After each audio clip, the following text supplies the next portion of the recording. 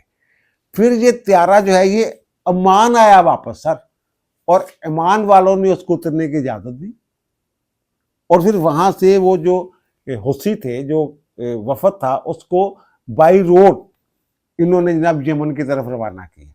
لیکن اسی دوران جناب انہوں نے عمان کے اوپر بھی جناب اٹیک ہو گیا، ڈرون اٹیک ہو گیا، انہوں نے بڑا شدید احتجاج کیا، انہوں نے ان کے سفیر کو ایران کو بلایا، جناب یہ کیا ہے، تو یہ ساتھ دینے کا یہ نتیجہ نکل رہا ہے۔ اب یہ تو ساری صورتحال بنی ہوئی، یہ جو خلیج تعاون کونسل ہے وہ ساری اب اکٹھی ہو رہی ہے، وہ سارے اب ایک اور جو اس میں کہ نیا کٹا کھل گیا ہے۔ اچھا، وہ یہ کہہ رہے ہیں یمن کی حکومت ہے، جس کو آدھی سے زیادہ دنیا جو ہے وہ تسلیم کر چکی ہوئی ہے، اور ان کے خلاف ہی یہ یو اے والے گئے تھے نا یار، وہاں وہ اپنا انہوں نے بحری جہاز وغیرہ بھیجے تھے، وہاں کو سامان مال شال اتارا جا رہا تھا، اسلحہ، تو وہاں پھر اٹیک کر دیا تھا سعودی عرب نے، اور ان کو جو وارننگ دی تھی کہ اتنے دن کے اندر 24 گھنٹے کے اندر نکل جاؤ یہاں سے، ورنہ کیمپ شیمپ خالی کر کے، ورنہ پھر وہ دیکھ لیں گے آپ کا کیا حشر کرتے ہیں۔ یہ وہ بھاگ آئے تھے یو اے والے، تو یہ جناب وہ یہ حوثی جو ہیں یہ چڑھائی کرتے ہیں جناب سعودی عرب کے اوپر۔ اب جو حوثی ہیں وہ یہ کہہ رہے ہیں، جو آپ یہ کہہ سکتے ہیں کہ جناب وہ ایران کی مکمل ان کو حمایت حاصل ہے، ان کو باغیوں کو، یا ان کو آپ پراکسی بھی کہہ سکتے ہیں عرف عام میں، ایران کی پراکسی جو ہے۔ انہوں نے کہا نہیں جناب، جو یمن کی حکومت ہے وہ کل اتنی پاور ہی نہیں ہے کہ جناب وہ بمباری کر کے جناب یہ جو ہے ایئرپورٹ کا رن وے اڑا دے۔ یہ تو بمباری کی ہے جناب، ایئر اٹیک کیا ہے سعودی عرب نے، تو اب ہم نے سعودی عرب سے وہ لینا ہے بدلہ۔ اب ہوا یہ کہ انہوں نے وہ جنوبی علاقے جو سعودی عرب کے وہاں پہ اٹیک کیے ہیں حوثیوں نے۔ اس کا مطلب یہ ہے کہ حوثی جو ہیں وہ ایران ہی سمجھے آپس کو، انہوں نے سعودی عرب کے ساتھ ڈائریکٹ فڈا لے لیے، ایک نیا ہاتھ کھل گیا۔ پہلے تو یہ تھا نا کہ خلیجی ممالک میں جو عسکری تنصیبات ہیں امریکہ کی، ان کے اوپر ایران حملے کرتا تھا، اب حوثیوں کے ذریعے ڈائریکٹ جو ہے یہ حملہ کر دیا جناب سعودی عرب کے اوپر انہوں نے۔ اب سعودی عرب جو ہے وہ اس کا جواب دے گا۔ یہ بڑی عجیب و غریب سی صورتحال بن گئی ہے۔ اچھا، یو اے کے اوپر جو ہے اب حملے نہیں کر رہے، کیونکہ وہ کہتے ہیں کہ جب $3 ارب جو نقد پہنچا دیے گئے، اور پتہ نہیں 12 ارب کا وعدہ کر لیا ہوا ان کے ساتھ، اسرائیل کی طرف بھی نہیں جا رہے۔ یہ جنگ تو شروع ہوئی تھی اسرائیل اور ایران کی، پھر دوسرے مرحلے میں یہ وہ اسرائیل اور امریکہ نے مل کے ایران کے اوپر حملہ کیا، اور ایران نے اسرائیل کے اوپر بھی اٹیکس کیے تھے۔ وہ اب تماشا دیکھ رہا ہے اسرائیل بیٹھ کے، امریکہ لڑ رہا ہے، اور جو خلیجی ممالک ہیں ان کو جناب بیچ میں گھسیٹ لیا ہے ایران نے۔ اسرائیل کی یہی خواہش تھی کہ سارے عرب مل کے جڑے نے وہ ایران کے نال لڑن، وہ خیال سی کہ سارے عرب اکٹھی ہو کے جڑے نے ایک تے جڑی امریکہ نو ایکسپورٹ ہو جائے گی مورل، اور دوسرا جناب مل کے ایران نو ٹالن گے۔ اب ایران نے خود ہی یہ کام کر دیا ہے ان کے اوپر۔ بھائی ان کے اڈے امریکہ کے ہیں، لیکن قطر میں قطری شہری جو ہیں وہ زخمی ہوئے ہیں حملوں میں، اور وہ کہتے ہیں کہ ہماری علاقائی حدود کی خلاف ورزی کی جا رہی ہے، بین الاقوامی قوانین کی خلاف ورزی کی جا رہی ہے۔ تو اب اگر یہ دیکھیں جو خلیج تعاون کونسل والے ہیں نا، یہ مجھے لگتا ہے ایک تو جو سعودی عرب والا معاملہ ہے نا، یہ ذرا زیادہ خراب ہو گیا ہے۔ اردن چلو دور بیٹھا ہوا ہے شاید میں بھی، اور عمان والے شاید وہ دب بھی جاتے ہیں۔ قطر والے جو ہیں وہ موقع محل دیکھیں آپ، کس موقع کے اوپر یہ کاروائی کی گئی ہے۔ کویت بھی چلو کمزور ہے، لیکن وہ ظاہر ہے وہ امریکہ کو پیسے دیتے ہیں اس بات کے، وہ امریکہ سے کہیں گے جناب، جیسے یو ہی کہتا تھا کہ جناب آپ ایران کے اوپر کریں چڑھائی، ختم کریں ایران کو، ہم بھی آپ کے ساتھ ہیں۔ بلکہ ٹرمپ نے تو یہ کہا تھا کہ جناب ہم نے حملے بند کر دیے، تو پھر ایران کے اوپر کچھ حملے ہوئے، وہ پتہ چلا جناب یو اے والے ہمارے بھائی جو ہیں وہ حملے کر رہے ہیں۔ تو اگر یہ سارا جو خلیج کا ہے وہ تعاون کونسل جو ہے وہ اگر اکٹھی ہو کے ایران کے اوپر چڑھائی کر، پھر ہمارے لیے الگ مسائل پیدا ہوں گے۔ وہ سیستان تک جو ہے یہ بلوچستان کے ہمارے ساتھ جو ہے، جہاں تک بمباری ہوگی ہے یار، ہم اسی بات سے ڈر رہے ہیں کہ ہماری سرحد پہ جنگ نہ آ جائے۔ لیکن ایران جو ہے، میں نے اس دن بھی کہا تھا کہ جناب جب خامنہ کی ابھی تدفین بھی نہیں ہوئی تھی، تو بھائی آپ کے پاس ایک بہانہ تھا کہ جناب اس وقت ہم تدفین میں مشغول ہیں، تو وہاں سے اگر کوئی جہاز جو گزر بھی رہے ہیں نا، پہلے بھی تو گزر ہی رہے تھے یار جہاز، 8 ایک دفعہ اس نے گزارے وہاں سے دوسرے روٹ سے، 11 ایک مرتبہ گزارے، 3 ایک مرتبہ گزارے، درجنوں جہاز تو امریکہ نے گزارے ہیں اس سائڈ سے۔ ان دنوں میں جناب اچانک جناب، حالانکہ پہلے جب 3 جہازوں کے اوپر انہوں نے حملہ کیا، ایک ڈیک جو ہے وہ تباہ ہوا تھا جہاز کا، تو امریکہ نے 2 دن مسلسل حملے کیے تھے، پھر انہوں نے پھر حملے کر دی اینڈ تدفین کے موقع پہ۔ یہ تو بڑا اچھا موقع تھا، ویسے بھی ہمارے ایرانی بھائیوں کا جو مسلک ہے اس میں تو ویسے بھی یہ ایک گنجائش موجود ہے کہ جناب موقع کی مناسبت سے اپنے آپ کو ذرا کیموفلاج کر لیں، ذرا پیچھے ہٹ جائیں، مناسب موقع کا انتظار کریں۔ تو یہ مناسب موقع کا انتظار کرنے کے بجائے انہوں نے ڈائریکٹ جو ہے وہ سعودی عرب کے ساتھ بھی فڈا لے لیا ہے، اور سعودی عرب کے ساتھ فڈا لینے کا مطلب یہ ہے کہ ہم تو مجبور ہیں سعودی عرب کی مدد کرنے کے۔ یار یہ ایران ہمارا بھائی ہے، دل دکھتا ہے۔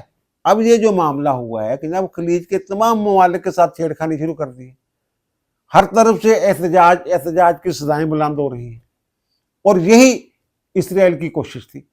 انہوں نے تو یہ بھی تو دیکھنا یار کہ اسرائیل کی جو سازش ہے وہ ایسا اقدام کیوں کرے جس سے جناب اس کی سازش جو ہے وہ کامیاب ہو جائے۔